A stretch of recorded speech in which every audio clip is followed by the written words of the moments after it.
And I really saw this big shift from car into bike lane as being such a big moment in how we get around. There would be like a lifestyle brand that would represent that shift. And that's what I wanted PoCampo to be. Welcome, everyone, to another episode of the Seven Figure Journey podcast, where we bring real business owners with real lessons learned and real challenges every single episode. I'll be your host today. My name is Brett Gilliland, and I'm joined by Maria Boustead. Maria is the founder of PoCampo. At PoCampo, Maria and her team create these really cool bags for bicycles. In particular, they're creating these bags for women who enjoy bike riding, women and children who need to carry things, but they don't want to carry straps all over themselves and try to figure out how to attach normal bags, so to speak, their everyday bags to their bikes. But these bags look good, they fit well, they're exactly what uh, women and their children need to move themselves around and have all the things that they need. So I'm really excited to have Maria with me today. She's going to share some cool lessons learned, and we're going to dive into a meaty topic. Hopefully it will be helpful to her and many others out there listening. Maria, welcome to the show today. Thanks, Brett. It's great to be here. Okay, so Maria, I know there's an origin story to your business, and because I went to your website and checked it out. But if you wouldn't mind, just give us the highlights of give us some context. I mean, a lot of people are listening like PoCampo. Brett tried to explain these bicycle bags, but you're going to do it a lot better than I did. Give us a little bit of context about your business, how long you've been at it, who you guys are serving, and then we'll jump into the meat of our discussion. Sure. So, like many entrepreneurs, I create PoCampo to solve a problem I was personally experiencing. I loved biking. It's my favorite way to get around, see the city, get some exercise, good for the environment. But I wanted a bag I could put on my bike and then take with me throughout my day, whether I'm going out to lunch or to the office or whatever. With a backpack, you get all sweaty. A normal shoulder bag like swings down your arm. It's very distracting. And then bags that attached to your bike aren't really designed to be taken off and used like a normal bag because they come from a bike touring history. And I was really looking for something with that versatility that could go on and then go off, and I could use it like my bag throughout the day. And then also thinking about it as a brand opportunity, just because I was seeing how more and more people were using their bicycles for transportation all the time, but the bike industry was still looking at biking primarily as a sport or performance driven thing, or maybe like a super urban gritty thing, and not really capturing like what I was looking for in a brand, which was more about celebrating the joy of biking and doing a healthy, sustainable activity. So I saw an opportunity for both products, kind of like this crossover product that helps you integrate biking into your daily life, and then a brand that would really unite the people who ride for the same reasons I do. We launched back in 2009, so this is our 15th year in the market. We actually are celebrating our anniversary on July 9th. I'm not sure when this episode will go live, but it's coming up. I'm super excited. I'll say the first 10 years or so of the business were very slow going, and it was primarily me kind of waiting for the market to get ready. um, in the beginning, there were people biking, but not anything like it was today, or like it is today. And I knew eventually, once infrastructure improved, it became safer and easier. People would get hooked on it like I was. So it was kind of just waiting for that to happen. In the first 5 or 6 years, there wasn't enough sales doing the bike bags. So we expanded to other types of bags, targeting a similar customer, other fashionable and functional bags like travel bags, diaper bags, all those sorts of things. It did grow the business, but it became very unwieldy because all of those are kind of different markets and different businesses. So once bike share became a thing, which was around 2014, 2015, we started to see the market really start to grow and more people riding and more people looking for product like ours. And I'll say this is one of the first times, like a milestone in PoCampo's growth, because we ended up contracting the business strategically to be able to focus more on the bike stuff. So we dropped, like 2/3 of our line, if not more. We dropped a lot of customers for that same reason. our team, we had a small team. It scaled back to just me, actually. And we went back to kind of the roots and focused on a couple bags, redesigned them from the ground up, and then really have stayed focused on the bike bags since then. I saw another opportunity for growth around 2019. This is when I would say like I started to feel a tailwind growing.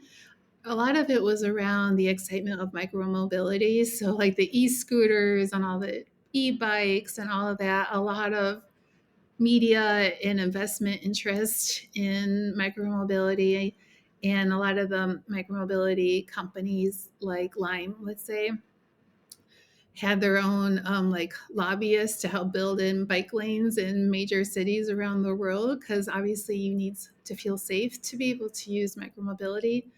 And so I started to see that dramatic transformation in our cities that I had been waiting for, where it was becoming way easier to ride, both for safety, but then just accessibility, that all these bikes and things were just there for the taking. And that people were beginning to like discover how awesome it was to get around on two wheels, like I always knew. So that was the next time I was like, it's time to go to level two here.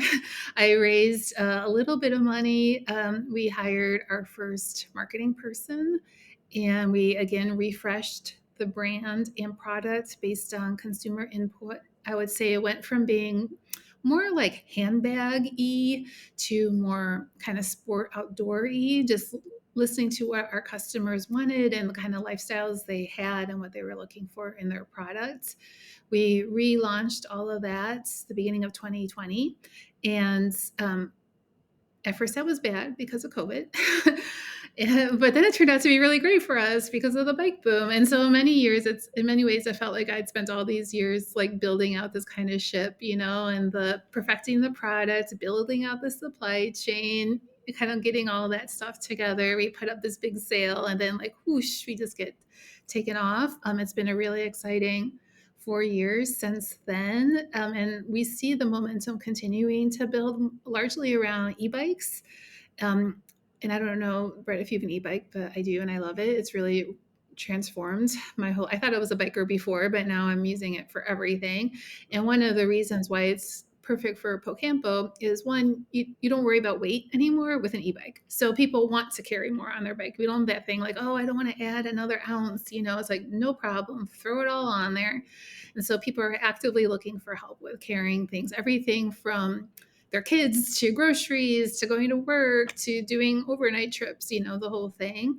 We also find these consumers, even if they've been biking for a long time, the e-bike is like this new chapter of biking for them.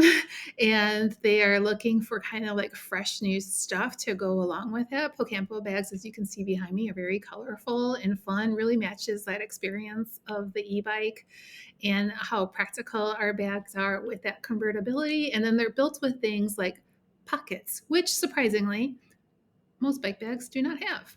Yeah. So we so some innovations there, but we're really finding that like we're at the right place at the right time in this growing market and really connecting with our target customer with the product. Well, congratulations on 15 years coming up. Yeah, by the time this airs, that will have already happened. But we're excited for you nonetheless. 15 years is a big milestone, especially when you consider like the reinvention of your business, right? Writing at first doing all sorts of bags just to make it work, right? And we all get that. It's like anybody who'll pay us, we'll find a way to make that happen. But it's too complicated. Once we get to any scale, it starts to feel like, whoa, we can't have that many product lines and that many suppliers and that many marketing campaigns. Like we gotta narrow it down. So you went through all of those things, and now and you're like leading edge when it comes to the micro mobility trends, if you will. Like you were ahead of those things, and so it sounds like you're well positioned, and that you've made all the right moves, and that's exciting. Great context, Maria. I'd love for you to share and not in terms of business model, because I think you've shared some of those things already, but in terms of the maturing of your business, maybe this second time, this more niched time of just bags for bikes.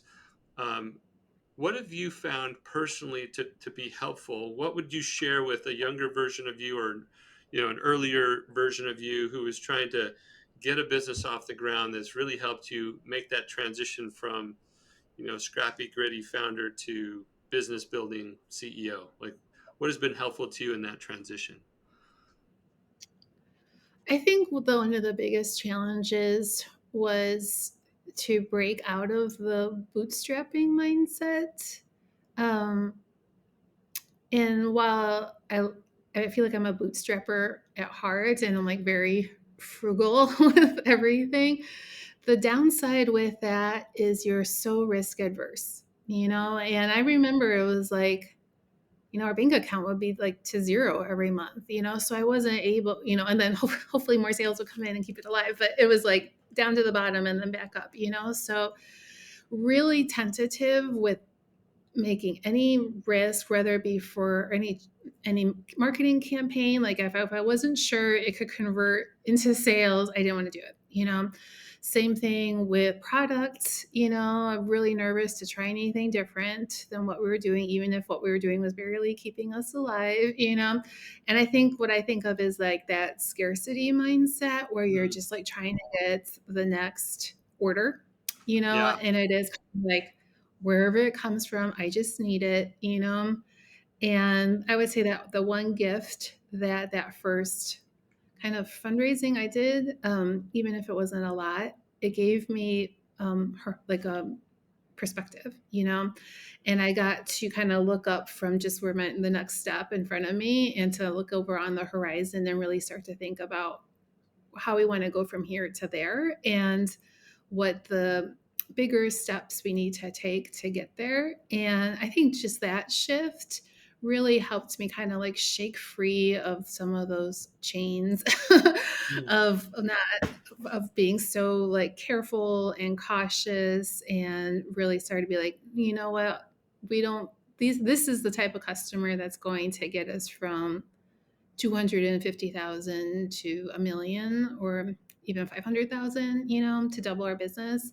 not just all these random people or whatever. And so let's just stay focused on that, even if it's going to take us like 3 months to build out the right campaign, or 6 months to find the right relationships, or even like 18 months to get the right product in their hands, And so it was having that like longer timeline, to see the horizon line, that really was the big shift for me. So it sounds like a little bit of influx or a little bit of, yeah, an influx of capital allowed you to go from super frugal, scarce mindset to more of a longer term, future oriented, not like risk taking to an extreme, right? But like you were open to more of an investment mindset. If I could Yeah, invest I think that's fair to dollars, say, an then I mindset. could, Yeah, and yeah.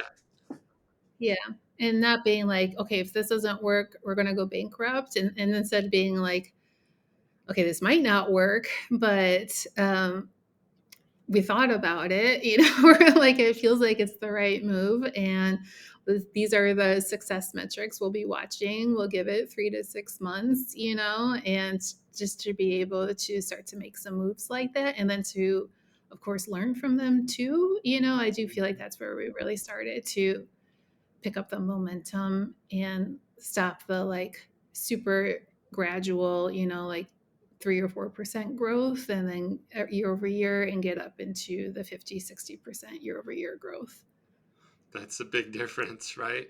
So I It is. guess I guess you could come onto the show and say, I should have never taken money because then I invested it and it went south and now I have all this debt and I can't pay for it. But fortunately you made educated decisions. You didn't like, I bet you didn't like put it all on one decision, right? And put all the money in one place and cross your fingers. Like there's research that goes into it, there's thought that goes into it, there's planning, there's preparation, and then you had success measures lined up. I heard you talk about we had little milestones. We knew what to look for to see if it was working.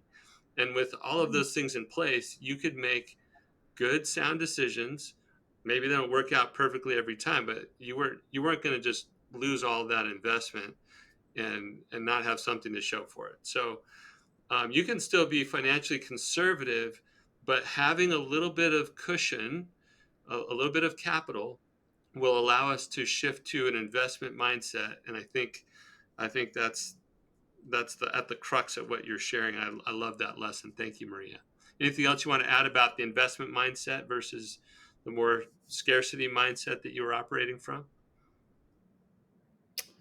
I will also say it's a lot easier to attract people to join your team when you have a more abundance mindset versus the scarcity mindset.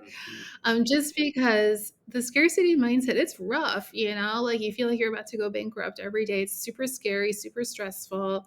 You're like scared to do anything. Obviously, you have people joining your team. You want them to come in with their fresh ideas and like empower them to go for it, you know? And so you really need kind of that other company culture that is about growth. I mean, smart growth, you know? Yeah, Um, and when you have that and you like say like, and we have this little pot of money for you to do to pay for you and for us to try these things together, I think it's a way easier to attract good people to that. yeah. Um, I think you're yeah, yeah, right. One thing to just, I guess, plus one that idea, that during the pandemic, when people were getting disaster, what was it, EIDL loans, economic disaster injury yeah. loans, right? Those EIDL loans. You did that? We have one. Oh yeah, Yeah, it was awesome. Only yeah. 3.7% interest. I I know. mean, I did that with too. And like it's like actually, an incredible. yeah, to this day, I haven't spent a cent of that money, but I just secured it as a safety net so that I could operate from an abundance mindset. So, for Right. those of you who are fiscally conservative out there, like Maria and me, it's not that you're just going to go out and blow a bunch of other people's money. It's that you're still going to make good decisions with the money, but just having it there freed me up to think and act differently. And yes, if there was a good idea that was like, oh, if we had some money to invest here, and then it's available. But anyway, it just changed everything for me to just go, wait a minute. I don't have to operate from that place of total scarcity like Maria was talking. So I just wanted to add my, I guess, an added witness to what you were sharing. I think it's super valuable. Okay, super helpful. Let's shift gears, Maria, and talk about what I think is a fairly I think it's a unique situation you're dealing with in terms of the specifics, the details that you'll share. We talked about it a little bit before we hit record, and I'm excited to get into this topic. But what I want everybody to hear is that while the specific example or this case study, if you will, might be unique, the principles involved are ones that a lot of people can benefit from. So don't shut off if you're like, man, I hear Maria talking about that, and that's not me. I think a lot of people can benefit from the conversation we're going to have. So with that, Maria, why don't you tee up something that you've been wrestling with? Sounds like for many years, but now it's really bubbled up again to like a very relevant topic for you, a very present issue for you. Sure. So when I first had the first idea about PoCampo, I wanted, you know, this product for myself and everything, but I pictured it growing into a really big brand, and like the brand metaphors I thought of and still think of is, you know, in the 2000s, yoga was a thing, and there was Lululemon. You know, before that, there was maybe snowboarding, and there was Burton. You know, before that, maybe there was skateboarding, and there was Airwalk or Vans. You know, and I really saw this big shift from car into bike lane as being such a big moment in how we get around, that there would be like a lifestyle brand that would represent that shift, and that's what I wanted PoCampo to be. And I love that vision. It totally motivated me and kept me going. And the dissonance with it was because I was in the bike industry, which is mostly guys, and although it's definitely has changed, is changing over the last 15 years. You know, for that first, when I was most impressionable in the first couple of years, it really felt like PoCampo was not taken seriously at all, just because we were making these cute bike purses, you know, and that's, you know, and if I could summarize like the treatment, it would have been like, oh, aren't you cute with your little bike purses? Head pat, head pat, you Yeah. know, just Yeah. totally like trivialized. And then talking to maybe some more mentor-ish people, you know, who had grown larger businesses in the industry and just being like and hearing bike accessories, bike bags focused on just women, it's too small, you know? And I was like, no way, look at all these women riding around without a PoCampo bag. There's plenty of potential, you know, and just be like, it's too small of a market. You'll never have a meaningful business. Not that there's anything wrong, you know, it can be just you. You can be super happy, you know, with just a small business. And I mean, I for a lot of people, a small business is great, but I want more, you know, and I've known that from the beginning. So when people say, "Oh, you'll be happy with just a small business," I'm always like, that's not why I'm doing this. I want a big business. I want, you know, people to like think of PoCampo in this way, and you know, and so because of that, and I heard it so consistently, and our sales were so slow in the beginning, you know, it was like, well, maybe they're right, you know, and so I always felt like I had this what we're doing right now is just like our very first little baby step, but we're going to have to do stuff radically different to be able to get the kind of momentum and size and impact that I'm striving for. And over the years, it's varied. You know, it was always like, well, we're going to have to sell to guys at some point just because that's who rides bikes, you know? And we have never been very successful at that. I think like how women and men just super generalistic talking here, but how they like think about bags is very different and the things that motivate them are different. And we just are so much more comfortable being PoCampo and talking about bags and to our women customers the way that we do. And when we would try to like meet in the middle, it felt like it would just get boring for everyone, you know? Or it would be like we would have to move way beyond bags into who knows what else, like other bike accessories, other bicycles, clothing, I don't know, you know, but it was like what, you know, it was just, it would need to be more. And I feel like I always had that like when it we're only going to do this for right now and then as soon as we can we're going to like do this other thing that's going to just like blow it all open and then we can like start to ramp up like that and um every time we kind of tried something it never really worked. We always kind of like had to retrench, you know, and go back to what we were doing. And last year I tried to raise our seed round of funding which did not go that well, and so we weren't able to implement the growth plans for this year like how I had wanted to, just because we didn't have enough capital to do it. So instead, it was like, let's just regroup, all come together. If we have no extra money, what can we do to like supercharge what we know is working well? And going through that exercise and really looking at our core customers, both consumer and retailers, about what I call is like the please take my money customer, where there's like very little convincing. Once they learn about it, they just want it and they'll tell other people about it. And then getting a better handle on who they are. And I can go into more detail if it's helpful. But anyway, we have like two target consumers and then kind of like a target retail customer that we do well with. And we built our marketing campaigns and strategy all around finding more of those customers and then ideas for getting them to come back and like try more of our line. And our we're having our strongest year ever, and in many ways it just feels so right, like and I think that's what's so enjoyable about it is it doesn't feel like we're having to stretch or contort into something that we're not quite to try to like appeal to different people. Instead, we're able to connect with our target customer in such a more genuine and energetic way that it has just felt very natural and exciting growth.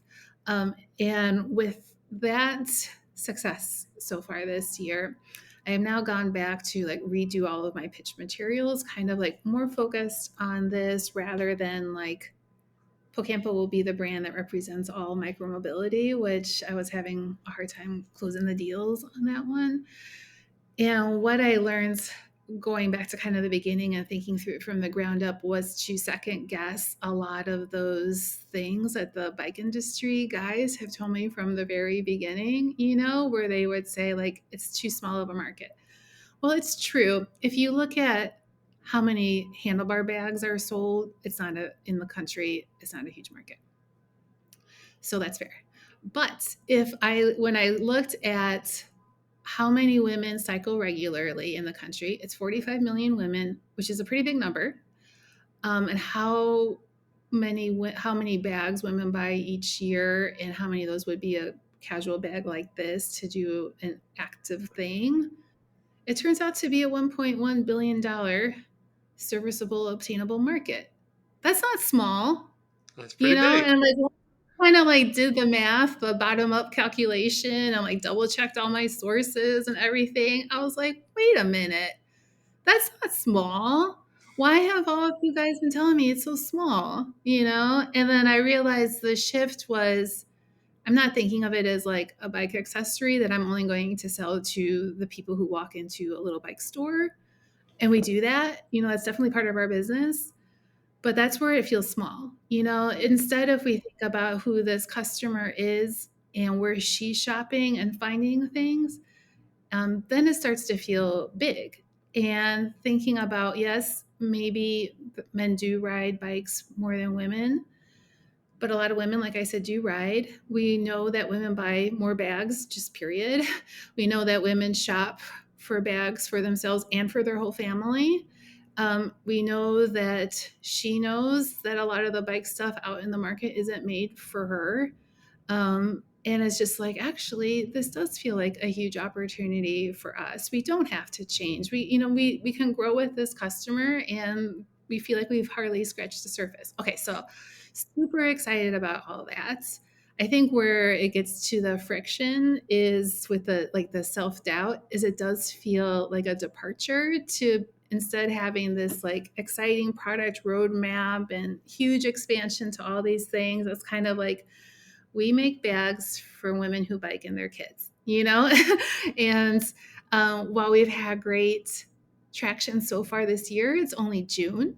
And as we start to think about how we grow with this tighter focus, um, I have a little of that self doubt where it's like, yes, on paper, it looks brilliant. But what if what if all the people who have been in the industry for so much longer are right? Yeah. What if And they are right? Yeah. What they if are you can't put a big wooden or metal object in the air and expect it to fly, right? What if right. electricity is not really a thing? You can't put electricity in people's homes. That's the place I would go from a mindset standpoint, Maria.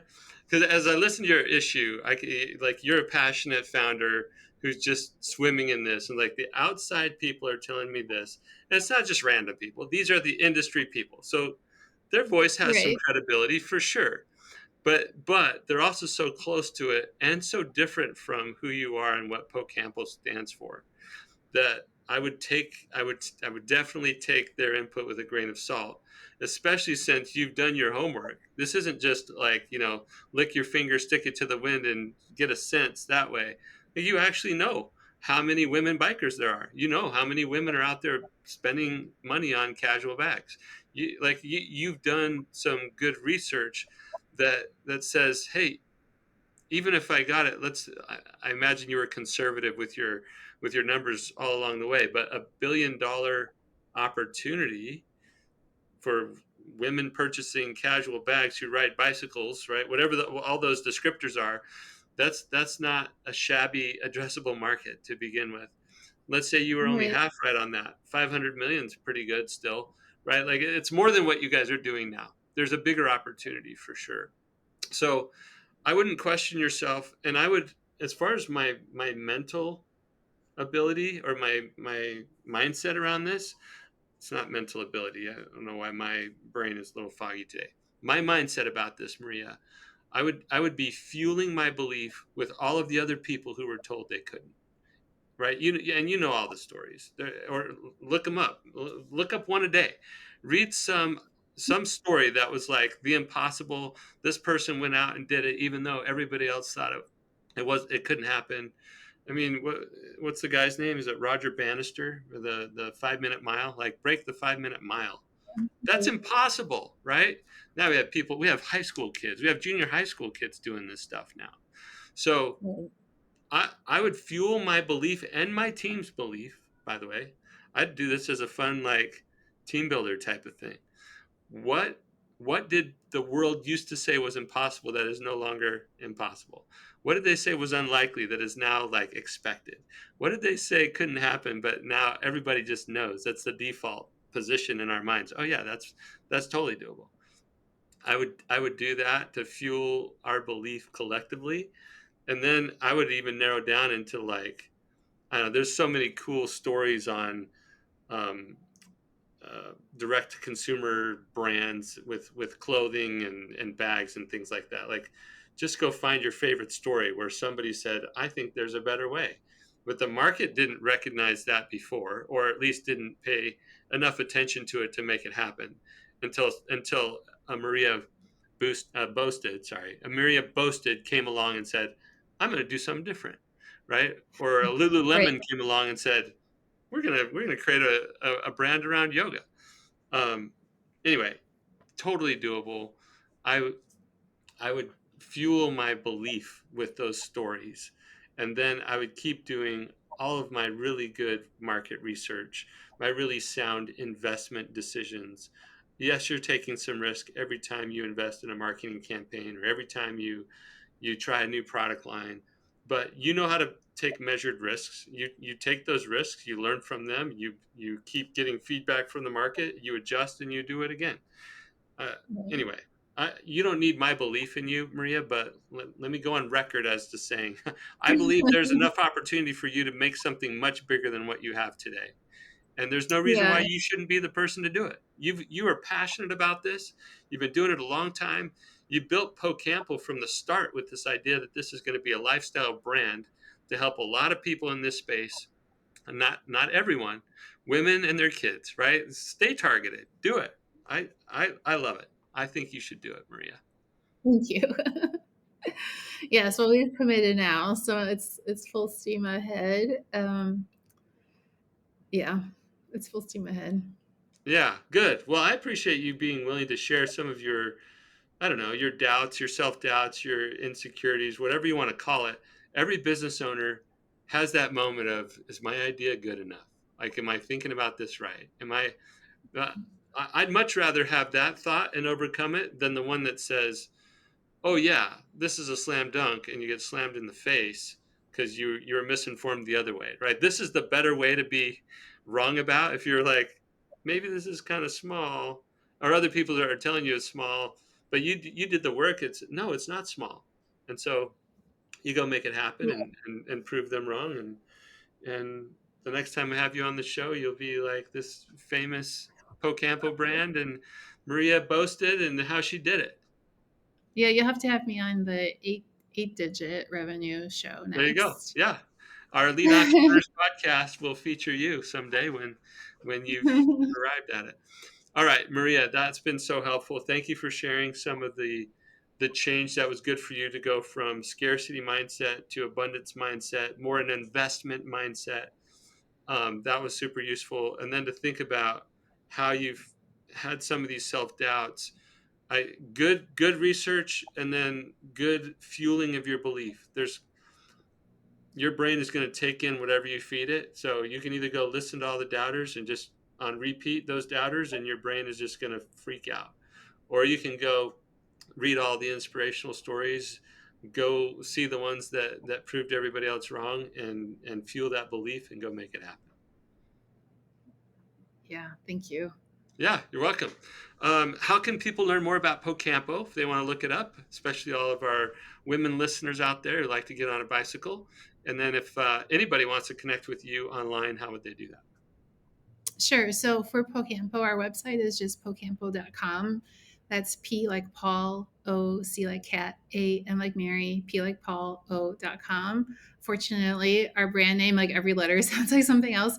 On social, it's just PoCampo bags everywhere you go, so that's easy. And then for me, the social network I use almost only is LinkedIn. Yeah. So please find me there, and it's just M Boustead on LinkedIn, and would love to connect with some of the listeners there. All right. Fantastic, Maria. Thank you so much for being a guest on our show. I really appreciate it. Thanks, Fred. This has been super fun. Okay, for everybody listening, please share this episode. We want to get this episode with Maria in front of as many business owners as possible, especially those that are in that early seven figures trying to figure out how to grow beyond. These are the real issues that our seven figure business owners are wrestling with. And we're going to keep bringing great guests at every episode, like Maria. Share, like, review, rate, do all that stuff so we can get this in front of as many business owners as possible. Thanks for listening. We'll see you next time on another episode of the Seven Figure Journey podcast.